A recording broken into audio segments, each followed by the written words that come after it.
What is up, Grand Window? Hello. How are we feeling today so far? Good. Awesome. My name is José Rivera. I'm so excited to speak with y'all here today. By show of hands, who here has experienced moments in life of extreme uncertainty where you felt as if you had very little control in your life? Come on, we're in New York. I know I gotta be more than that. Okay, better, much better. What if I were to tell you that there are only 3 things that we can control in life, and by the end of this, you will feel as if you have complete control of your life? But first, I want to take y'all back to the last time I had a drink. I woke up in my car, the car that I was living in, with a suspended license, suspended registration, and no insurance. I was riding triple duty. And when I woke up, the car was destroyed, and I had no memory of how I got there. That night really should have killed me, but CPR saved my life. Amen. So the reason that I was sleeping in my car is because 2 weeks prior, my lease was up and my daughter's mother had just left me. And she moved in with her father, my daughter's grandfather. Rightfully so, because me, I was a 26-year-old blackout drunk who's been drinking since he was 14. And that night, I was doing Uber Eats. You see, it was the only gig economy app that I could still get on. And I was trying to save up money to get an apartment. I didn't want to keep on living in my car, right? And so I was doing Uber Eats and I was drinking already. You see, I didn't have the ability to drive past a liquor store or a gas station without getting me a little taste, you know? But that night, I was drunk while doing Uber Eats, and I got this $3 order. It was for a bar on Labor Day. I forgot to tell you that. This was Labor Day, by the way. So I go into the bar, and the music was jumping, the ladies was out, so I looked at my phone, canceled that order so quick. I said, you know what, $3, I'm gonna just keep it and stay here. I'm partying, drinking, enjoying myself. And about an hour goes by, and I get a tap on my shoulder. And when I turn around, it's my cousin. Of course it is, right? So now we're both partying, both enjoying, just having a blast. And although I was drinking liquor that night, I was engaging in other party favors. You know, the kind of stuff that the childhood version of me would have disowned me for. And so needless to say, I was on one. And so we just kept on drinking, kept on enjoying ourselves. Eventually, I got into it with the bouncer, right? He called me fat. So naturally, I punched him in the mouth. Not my best moment, you know? But then the other bouncers jumped in, my cousin jumps in, and we're in an all-out brawl. The cops show up, and they let us go, thankfully. But what did I do? I kept on drinking, kept on partying, having a good old time. As the night progressed, it was time for me to leave my cousin, and he begged me not to go. And in retrospect, I don't know why I didn't listen. He didn't want me to drive drunk. And I don't know why I didn't listen, because most of the time, when drunk drivers get behind the wheel, the reason they do it is just because they want the feeling of their bad. But me, I didn't have one. One of the last things that I do remember about that night was driving up to the toll booth. There was a lady there that was always so kind to me, always nice, had a smile. But that night she looked at me with pure disgust. And I mean, rightfully so, I probably looked crazy. But that was the last thing I remember. I paid my toll, then I woke up. And when I woke up, I was 5 driveways down from the apartment that I shared with my daughter's mother. And I got out of the car, I looked around, and I saw this big dent with green paint all over it. I had no idea what I hit. To this day, I don't know what I hit, right? But it was a wake-up call for me.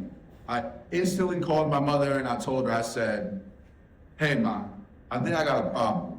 And this was the first time I said it out loud, the first time I actually vocalized it. People would tell me before, like, yo, you drink, you gotta chill out, you're drinking too much. But I was just, drinking. I'm not, that's what we do. This is part of our culture, this is what we do. So, but this was the time that I took accountability and I really internalized it. And so she got me into this 5-day detox program where they took my phone and I was unable to make calls outside the facility except for once a day. They took my shoes and I had to walk around the facility with hospital socks on. And I remember feeling so embarrassed and just so ashamed and so helpless. And that was the last time that I had a drink, almost 5 years ago today. Thank you. Thank you. No AA meetings, no community support, no support groups, nothing. I just, over the years, I realized that the reason why I was doing the things that I was doing, the reason why I was drinking, acting out, everything I was doing, it was really because I genuinely felt lonely and I was living in a false identity with a false sense of control. Who here has ever felt that way? Okay.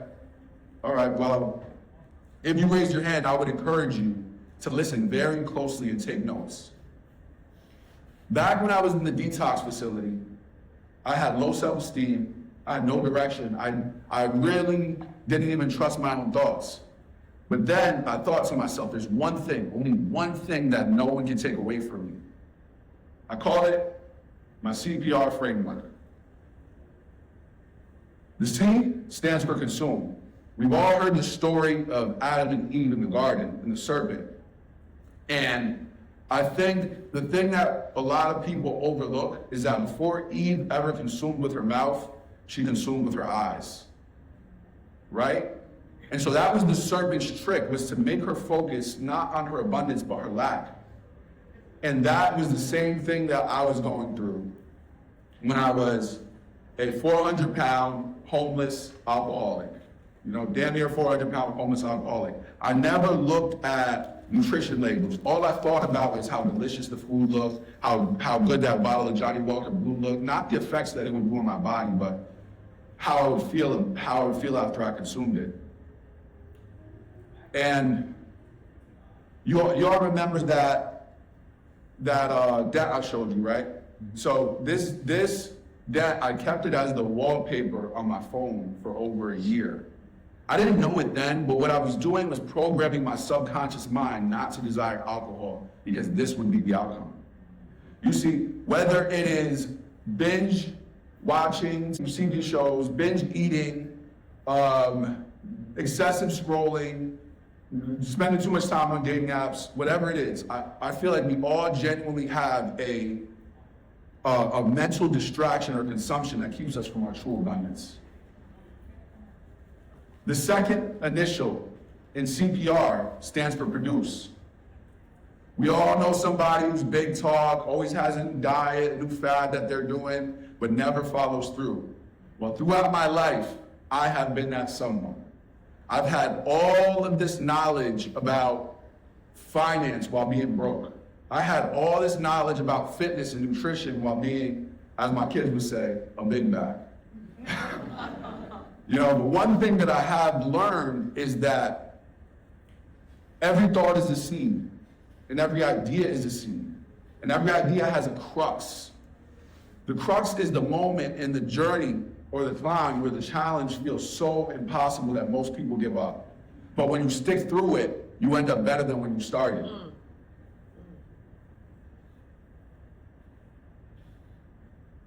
So, I saw this fitness influencer who said, no matter what shape you're in, whatever fitness level you're at, just do burpees. Everybody hates them. No one likes them, no matter what fitness level you're at. So, me being who I am, I thought to myself, if no one likes them, and they're gonna make me fit, they're gonna make me look good, I'm gonna do 10,000 burpees.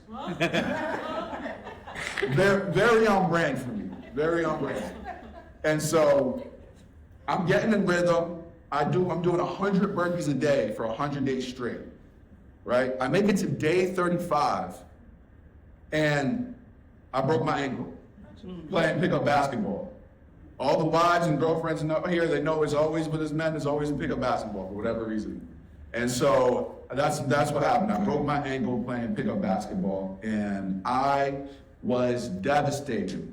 there goes my objective of being able to take my shirt off at the beach. It was all gone, right?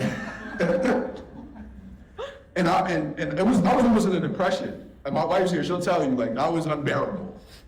You know, but eventually, I had this thought to myself, that this is the perfect opportunity to do what I've been wanting to do for a while, which is get into calisthenics. So I've been doing push-ups, pull-ups, dips, and dead hangs. And let me tell you, once I'm healed up, I will be doing my 10,000 burpees. Which is the perfect segue into the final initial in CPR, which is react. The third and final thing that we can actually control in life is how we react to the things that are beyond our control. Some people call it faith. And I'm not here to make you believe what I believe. I just want to point something out. Having a negative outlook about a current or future undesirable outcome is a terrible way to live. And I'm telling you from firsthand experience, it's terrible. Only expect the best possible desired outcome. You all know the story of Joseph being sold into slavery by his brothers. Joseph was sold to Potiphar, and Potiphar put him in a high position in his house. He literally had it made. Didn't have to do any of the grueling work that the other slaves had to do. He didn't have to do any of it, right? And Joseph is falsely accused by Potiphar's wife and thrown into prison. Potiphar's wife was Joseph's crux. And so, in prison, I want you to really think about this. In prison, he interprets the dreams of the baker and the wine bearer. He still shows up. He's still producing, regardless of his situation. And what happens? He ends up becoming the second in command to Pharaoh. He's given all the power Pharaoh has except for the throne itself. So, y'all remember that bouncer I told you about earlier, the one who called me fat and ended up getting punched in the mouth? Well, he was right. He was telling the truth. You know, I was a damn near 400-pound alcoholic who was homeless. And so, instead of me taking accountability for what I was over-consuming and underproducing, I overreacted, right? 5 years ago, I was exactly that, a 400-pound homeless alcoholic. And today, I'm sober. I have a beautiful wife. She's in the audience. Beautiful wife, beautiful kids. I live in the best neighborhood that I've ever lived in. I have about 250,000 followers across platforms. I have my mobile food pantry, my nonprofit that I've started, right here in New York, Hope Near Me, where we hand out groceries. And I dropped 70 pounds, although you're not gonna catch me with my shirt off at the beach just yet. You know, I still got some time to go, but we're gonna make it happen. And I'm here giving you all a TED Talk. Who would have thought? So now I challenge you all to really ask yourself and be honest with yourself. What have you been over-consuming lately? What have you been underproducing? And have you been reacting appropriately to the things that are beyond your control? Because CPR not only saved my life, but it accelerated my growth, and I'm positive it can do the very same thing for you. My name is José Rivera. Thank you so much. You're a legend.